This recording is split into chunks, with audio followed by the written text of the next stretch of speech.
ಬರೋದೇ ಇಲ್ಲ ಸ್ವಾಮಿ, ದಯವಿಟ್ಟು ನಮಗಿದು ಕೊಡಿ ಅಂತ ಪ್ರಾರ್ಥನೆ ಮಾಡ್ತಿದ್ದಾರೆ. ಅಂಗಲಾಚಿ ಪ್ರಾರ್ಥನೆ ಮಾಡ್ತಿದ್ದಾರೆ ನಮ್ಮ ಜಗನ್ನಾಥ ದಾಸರಾಯರು. ನಮಗಾಗಿ ಪ್ರಾರ್ಥನೆ ಮಾಡ್ತಾ ಇದ್ದಾರೆ. ಅವ್ರು ಮೊದಲೇ ಬಂದಿದೆ ನಮಗಾಗಿ ಪ್ರಾರ್ಥನೆ. ಅದಕ್ಕೆ ಯಮಗೆ ಅಂತ ಕೇಳಿದ್ರು. ನನಗೇನೋ ಬಂದಾಯಿತು, ಮಿಕ್ಕವರೆಲ್ಲ ಹಾಗೆ ಕೂತಿದ್ದಾರೆ, ದಯವಿಟ್ಟು ಕೊಡಿ ಅಂತ ನಮಗಾಗಿ ಪ್ರಾರ್ಥನೆ ಮಾಡ್ತಿದ್ದಾರೆಂಬ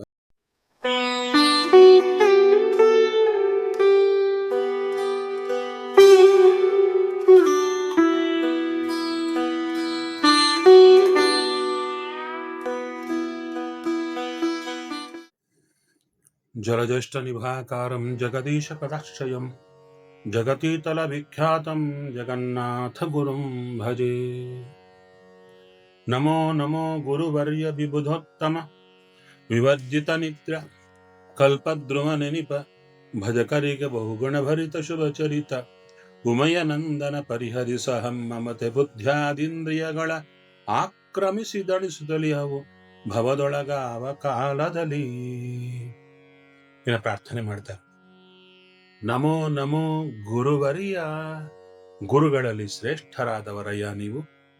ನನಗೆ ಯಾರ್ಯಾರು ಗುರುಗಳಿದ್ದಾರೆ, ನಿಮಗಿಂತ ಅಧಿಕರಾದವರನ್ನು ಬಿಟ್ಟು ಮಿಕ್ಕವರಲ್ಲಿ ನನಗೆ ಯಾರು ಗುರುಗಳು ಇದ್ದಾರೋ ನಿಮ್ಮ ಪರ್ಯಂತ ಬರುವರು ಅವರಿಗಿಂತ ಶ್ರೇಷ್ಠರಾದ. ನಮೋ ನಮೋ ಗುರುವರಿಯ ವಿಬುಧೋತ್ತಮ ಹೇಳ್ತಾರೆ.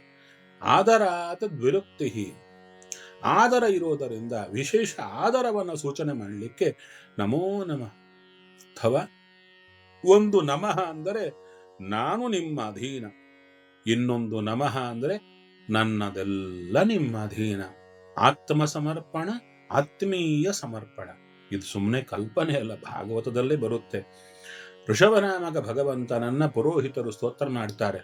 ನಮೋ ನಮಃ ಇತ್ಯೇತಾವತ್ ಸದುಪಕಲ್ಪಿತಂ. ನಾವೆಲ್ಲ ಜ್ಞಾನಿಗಳಿಂದ ಪಡ್ಕೊಳ್ಳೋದು ಇಷ್ಟೇ ಅಯ್ಯ, ನಮೋ ನಮಃ ಅಂತ ನನಗೆ ಹೇಳೋದು.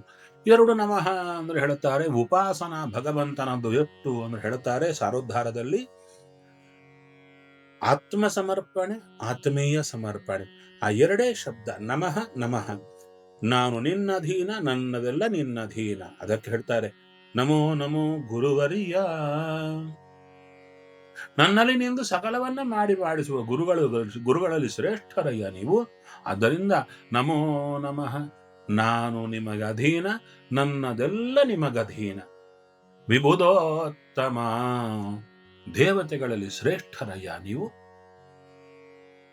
ವಿವರ್ಜಿತ ನಿದ್ರಾ, ನಿದ್ದೆ ಇಲ್ಲದವರು ನೀವು. ದೇವತೆಗಳಿಗೆ ನಿದ್ದೆ ಇಲ್ಲ, ಅನಿದ್ರರು, ಅಸ್ವಪ್ನರು ಅಂತ ಅವರ ಹೆಸರು.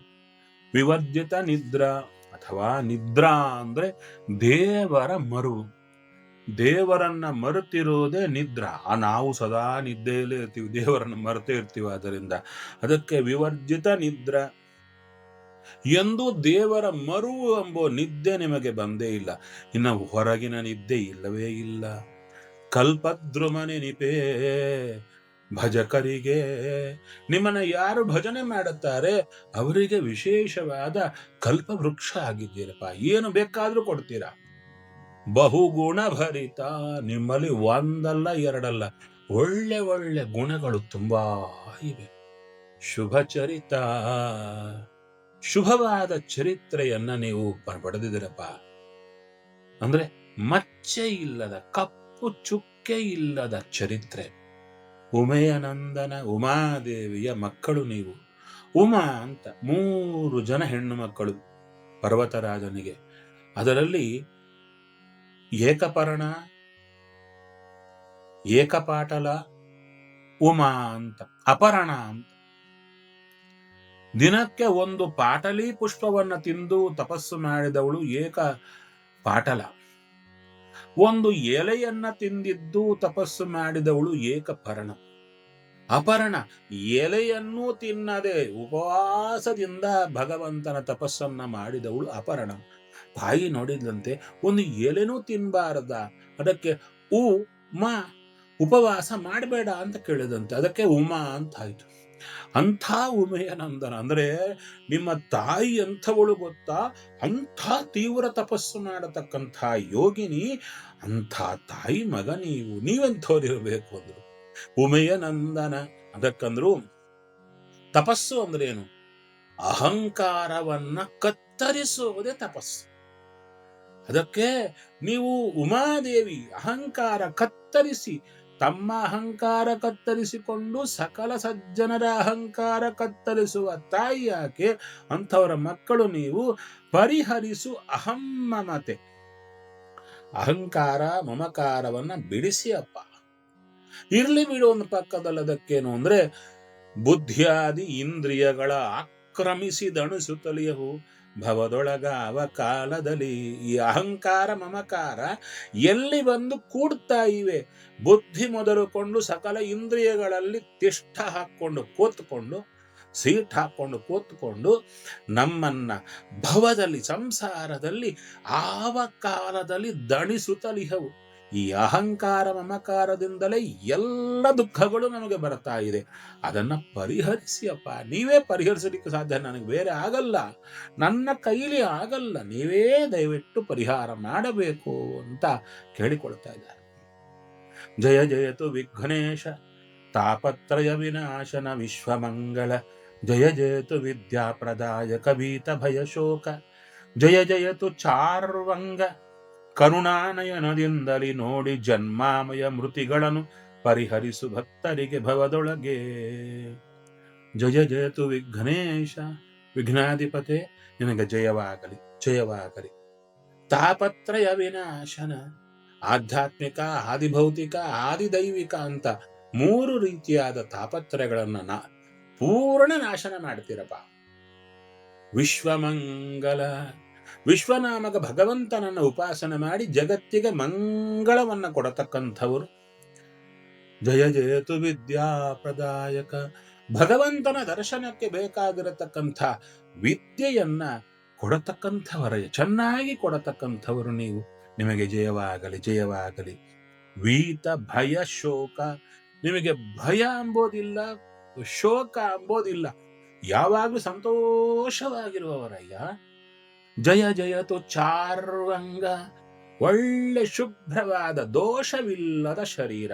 ಜಯ ಜಯತು ಚಾರು ಅಂಗ, ಸುಂದರವಾದ ಶರೀರ, ಶುಭ್ರವಾದ ಶರೀರ, ಉತ್ತಮವಾದ ಶರೀರ ಹೊಂದಿರುವ ನೀವು ಕರುಣಾನಯನದಿಂದಲೇ ನೋಡಿ, ಕರುಣೆಯಿಂದ ಕೂಡಿದಂಥ ಒಂದು ಕಣ್ಣಿನಿಂದ ನೋಡಿ ನಮ್ಮನ್ನ, ಭಕ್ತರಿಗೆ ನೋಡಿ ಜನ್ಮ ಆಮಯ ಮೃತಿಗಳನ್ನು ಪರಿಹರಿಸು ಭವದೊಳಗೆ.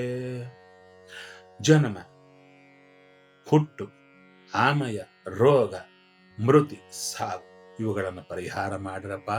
ಭಕ್ತರಿಗೆ ಸಂಸಾರದಲ್ಲಿ ಒದ್ದಾಡುತ್ತಿದ್ದಾರೆ, ಅಂಥವರನ್ನ ರಕ್ಷಣೆ ಮಾಡಿ ಅಂತ ಗಣಪತಿಯನ್ನ ಪ್ರಾರ್ಥನೆ ಮಾಡುತ್ತಾರೆ. ಕಡು ಕರುಣಿ ನೀನೆಂದರಿದು ಹೇರೊಡರ ನಮಿಸುವೆ, ನಿನ್ನಡಿಗೆ ಬೆಂಬಿಡದೆ ಪಾಲಿಸು ಪರಮ ಕರುಣಾ ಸಿಂಧು ಎಂದೆಂದು. ನಡು ನಡುವೆ ಬರುತ್ತಿಪ್ಪ ವಿಘ್ನವ ತಡೆದು ಭಗವನ್ನಾಮ ಕೀರ್ತನೆ ನುಡಿದು ನುಡಿಸೆನ್ನಿಂದ ಪ್ರತಿ ದಿವಸದಲ್ಲಿ ಮರೆಯದಲೇ. ಅಯ್ಯ, ನೀವು ತುಂಬಾ ಕರುಣಿಗಳು, ಬಹಳ ಕರುಣಾಡುಗಳು ಅಂತ ಅರಿದು ಚೆನ್ನಾಗಿ ತಿಳ್ಕೊಂಡಿದ್ದೀನಿ. ನಾನು ಶಾಸ್ತ್ರದಲ್ಲಿ ಹೇಳಿದ್ದಾರೆ, ಅನುಭವದಿಂದಲೂ ತಿಳ್ಕೊಂಡಿದ್ದೀನಿ. ಹೇರೊಡಲ ನಮಿಸುವೆ, ದೊಡ್ಡದಾಗಿರುವ ಶರೀರ, ಆಕಾಶವೇ ಶರೀರ ಅವರಿಗೆ. ಹೇರೊಡಲ ನಿನ್ನಡಿಗೆ ನಮಿಸುವೆ, ನಿಮ್ಮ ಪಾದಕ್ಕೆ ನಮಸ್ಕಾರ ಮಾಡ್ತೀನಯ್ಯ. ಬೆಂಬಿಡದೆ ಪಾಲಿಸು ಪರಮ ಕರುಣ ಸಿಂಧು ಎಂದೆಂದು. ನನ್ನನ್ನ ಬೆಂಬಿಡದೆ, ಬೆನ್ನು ಬಿಡದೆ ಪರಿಪಾಲಿಸು ಒಂದು, ನನ್ನ ಹಿಂದೆ ಸದಾ ಇದ್ದು ರಕ್ಷಣೆ ಮಾಡಿ. ಪರಮ ಕರುಣಾ ಸಿಂಧುಗಳು ನೀವು, ಅತ್ಯಂತ ಕರುಣೆಗೆ ಸಮುದ್ರದಂತೆ ಇದ್ದೀರಿ. ಆದ್ದರಿಂದ ಎಂದೆಂದು ನಮ್ಮನ್ನ ಪರಿಪಾಲನೆ ಮಾಡಬೇಕು, ರಕ್ಷಣೆ ಮಾಡಬೇಕು. ನಡು ನಡುವೆ ಹೇಗೆ ರಕ್ಷಣೆ ಮಾಡಲಿ ನಿನ್ನ? ನಡು ನಡುವೆ ಬರುತ್ತಿಪ್ಪ ವಿಘ್ನವ ತಡೆದು ಭಗವನ್ನಾಮ ಕೀರ್ತನೆ ನುಡಿದು ನುಡಿಸೆನ್ನಿಂದ ಪ್ರತಿ ದಿವಸದಲ್ಲಿ ಮರೆಯದಲೆ. ಪ್ರತಿದಿನದಲ್ಲಿ ಮರೆಯದಲೆ ನಮ್ಮಿಂದ ಭಗವನ್ನಾಮ ಕೀರ್ತನೆ ನುಡಿದು ನುಡಿಸು. ನೀವು ನನ್ನಲ್ಲಿದ್ದು ನುಡಿದು ನುಡಿಸಿದ್ರೆ ನಾನು ನುಡಿತೀನಿ, ನಾನಾಗಿ ನುಡಿಲಿಕ್ಕಾಗಲ್ಲ. ಅಲ್ಲ, ದೇವರ ನಾಮ ನುಡಿಬೇಕಾದ್ರೆ ಆ ವಿಘ್ನಗಳು ಬರುತ್ತಲ್ಲ, ಅಂದ್ರೆ ನಡುವೆ ಬರುತ್ತಿಪ್ಪ ವಿಘ್ನವ, ಮಧ್ಯೆ ಮಧ್ಯೆ ವಿಘ್ನಗಳು ಬರುತ್ತಯ್ಯ. ಅದನ್ನ ತಡೆದು ಅಂದ್ರು. ಸದಾ ವಿಘ್ನಗಳು ಬರ್ತಾ ಇರೋದು ಅವರು ದಾಸರಾಯರು ನಡುವೆ ಬರುತ್ತಪ್ಪ ವಿಘ್ನವ ಅಂದ್ರು. ನಾವು ವಿಘ್ನದಲ್ಲೇ ಮುಳುಗಿರ್ತೀವಿ. ಸದಾ ಕಾಲ ವಿಘ್ನವಿದೆ, ಅದನ್ನು ಪರಿಹಾರ ಮಾಡಿ ಭಗವಂತನ ನಾಮ ಕೀರ್ತನೆ ನೀವು ನನ್ನೊಳಗಿದ್ದು ನೀವು ನುಡಿದು ನನ್ನಿಂದ ನುಡಿಸಬೇಕು. ಪ್ರತಿ ದಿವಸದಲ್ಲಿ ಮರಿಬೇಡಪ್ಪ, ದಯವಿಟ್ಟು ನನ್ನಿಂದ ಆ ದೇವರ ನಾಮಸ್ಮರಣೆ ಮಾಡಿಸಿ ಅಂತ ಚೆನ್ನಾಗಿ ಪ್ರಾರ್ಥನೆ ಮಾಡಿ. ಏಕವಿಂಶತಿ ಪದಗಳೆನಿಸುವ ಕೋಕನದ ನವಮಾಲಿಕೆಯೂ ಮೈನಾಕಿತನಯಾಂತರ್ಗತ ಶ್ರೀ ಪ್ರಾಣಪತಿಯನಿಪ ಶ್ರೀಕರ ಜಗನ್ನಾಥ ವಿಠಲ ಸ್ವೀಕರಿಸಿ ಸ್ವರ್ಗಾಪವರ್ಗದಿತ ಕೊಡಲಿ ಸೌಖ್ಯಗಳ ಭಕುತರಿಗಾವ ಕಾಲದಲ್ಲಿ. ಏಕವಿಂಶತಿ ಪದಗಳೆನಿಸುವ 21 ಪದ್ಯಗಳನ್ನ ಮಾಡಿದ್ದೇನೆ. ಈ ಪದ್ಯಗಳು ಹೇಗಿವೆ? ಕೋಕನದ ನವಮಾಲಿಕೆಯು, ಅವಾಗೆ ಬಿಟ್ಟಿರತಕ್ಕಂಥ ಹೊಸದಾದ ಕೆಂಪಾದ ಕಮಲ ಪುಷ್ಪಗಳ ಒಳ್ಳೆ ಹೊಸದಾದ ಮಾಲಿಕೆ, ಅದನ್ನ ಮೈನಾಕಿತನಯ ಅಂತರ್ಗತ ಶ್ರೀ ಪ್ರಾಣಪತಿಯ ನಿಪ. ಮೈನಾಕಿ ಅಂದ್ರು. ಮೈನಾಕಿ ಅಂದ್ರೆ ಮೈನಾಕ ಪರ್ವತದ ಮಗಳು ಮೈನಾಕಿ ಅಂದ್ರೆ ಹೇಳ್ತಾ ಇದ್ದಾರೆ, ಹಿಮವತ್ಪರ್ವತರಾಜನ ಹೆಂಡತಿ ಮೇನಕೆ. ಆ ಮೇನಕೆಯ ಮಗಳಾದ್ದರಿಂದ ಆಕೆಗೆ ಮೈನಾಕಿ ಅಂದ್ರು. ಮೈನಾಕಿ ತನಯ ಅಂತರ್ಗತ, ಆ ಪಾರ್ವತೀ ದೇವಿಯ ಮಗನಾಗಿರತಕ್ಕಂಥ ಗಣಪತಿ ಅಂತರ್ಗತನಾದ ಶ್ರೀ ಪ್ರಾಣಪತಿಯನಿಪ, ಲಕ್ಷ್ಮೀದೇವಿಗೂ ಪ್ರಾಣದೇವರಿಗೂ ನಿಯಾಮಕನಾದ ಶ್ರೀಕರ ಜಗನ್ನಾಥ ವಿಠಲ. ಅದಕ್ಕೆ ಮೊದಲನೆಯ ಪದ್ಯ ಶ್ರೀಶನಂಗ್ರಿ ಸರೋಜ ಭೃಂಗ ಅಂತ ಶುರುವಾಯಿತು. ಶ್ರೀಶನಂಗ್ರಿ ಸರೋಜ ಭೃಂಗ ಅಂತ. ಇಲ್ಲಿ ಶ್ರೀಕರ ಜಗನ್ನಾಥ ವಿಠಲ ಅಂದ್ರು. ಶ್ರೀಶನಂಗ್ರಿ ಸರೋಜ ಭೃಂಗ ಅಂದ್ರೆ ಶ್ರೀ ಅಂದ್ರೆ ಇಂದ್ರಿಯಗಳು, ಅದಕ್ಕೆ ಈಶ ಅಂದ್ರೆ ಭಗವಂತ. ಅಂಥ ಈ ಭಗವಂತನ ಅಂಗ್ರಿ ಸರೋಜ ಭೃಂಗ ಅಂತ ಹೇಳಿ ಯಾರಾದರೆ ಗಣಪತಿಗಳನ್ನ ಇಂದ್ರಿಯಗಳಿಗೆ ಅಭಿಮಾನಿಯಾದ ನಿಯಾಮಕನಾದ ಭಗವಂತನ ಭಕ್ತರು ಅಂತ ಚಿಂತನೆ ಮಾಡಿದರೆ ಶ್ರೀಕರ, ಒಳ್ಳೆ ಇಂದ್ರಿಯಗಳು ಭಗವಂತನ ಕಡೆ ಸದಾ ಇರತಕ್ಕ ಇಂದ್ರಿಯಗಳೇ ಸಂಪತ್ತು. ಶ್ರೀ ಅಂತ ಶ್ರೀಯನ್ನ ಕೊಡತಕ್ಕಂಥ ಜಗನ್ನಾಥ ವಿಠಲ, ಜಗತ್ತಿಗೆ ನಾಥನಾದ ವಿಠಲ. ವಿದಾ ಜ್ಞಾನೇನ ಠಾನ್ ಶೂನ್ಯಾನ್ ಲಾತಿ ಗೃಹಾತೀತಿ ವಿಠಲ. ಜ್ಞಾನ ಶೂನ್ಯರಾದ ಭಕ್ತ ಜನರನ್ನ ಹತ್ತಿರ ಕರೆದು ಜ್ಞಾನ ಕೊಡತಾನಾದ್ದರಿಂದ ದೇವರಿಗೆ ವಿಠಲ ಅಂತ ಹೆಸರು. ಅಂಥ ಸ್ವಾಮಿ ಈ ಒಂದು 21 ಕುಸುಮಗಳ ಮಾಲೆಯನ್ನ ಸ್ವೀಕರಿಸಿ ಹೇಳ್ತಾರೆ, ಕೊಟ್ಟದ್ಯಾರು? ಜಗನ್ನಾಥದಾಸರು. ಕೇಳಿದ್ದೇನು? ಕೊಡಲಿ ಸೌಖ್ಯಗಳ ಭಕುತರಿಗಾವ ಕಾಲದಲ್ಲಿ ಅಂದ್ರು. ಭಕ್ತರಿಗೆ ಕೊಡ್ಲಿ ಅಂದ್ರು. ನೀವು ಕೊಟ್ಟು ಅವ್ರಿಗೆ ಕೊಡ. ನಾನು ಕೊಟ್ಟದ್ದನ್ನ ಅವರು ದಿನಾಗೂ ಪಾರಾಯಣದ ಮೂಲಕ ಈ 21 ಪದ್ಯಗಳ ಮಾಲಿಕೆಯನ್ನ ಎಲ್ಲರೂ ಅಲ್ಲಿ ಸಮರ್ಪಣೆ ಮಾಡುತ್ತಾ ಬಂದರೆ ಆ ಭಗವಂತ ಸ್ವೀಕಾರ ಮಾಡಿ ಸ್ವರ್ಗಾಪವರ್ಗದಿ, ಸ್ವರ್ಗದಲ್ಲೂ ಮೋಕ್ಷದಲ್ಲೂ ತಾ ಸೌಖ್ಯಗಳ ಕೊಡಲಿ. ಸ್ವರ್ಗದಲ್ಲಿ ಸಿಗುವ ಸೌಖ್ಯಗಳು, ಮೋಕ್ಷದಲ್ಲಿ ಸಿಗಬೇಕಾದ ಸೌಖ್ಯಗಳು ಆವ ಕಾಲದಲ್ಲಿ ಭಕುತರಿಗೆ ಕೊಡಲಿ, ಯಾವಾಗ್ಲೂ ಕೊಡಲಿ ಅಂತ ಮಹಾಗಣಪತ್ಯಂತರ್ಗತ ಭಗವಂತನನ್ನ ವಿಶೇಷವಾಗಿ ಸ್ತೋತ್ರ ಮಾಡಿದ್ದಾರೆ ಜಗನ್ನಾಥ ದಾಸಾರ್ಯರು.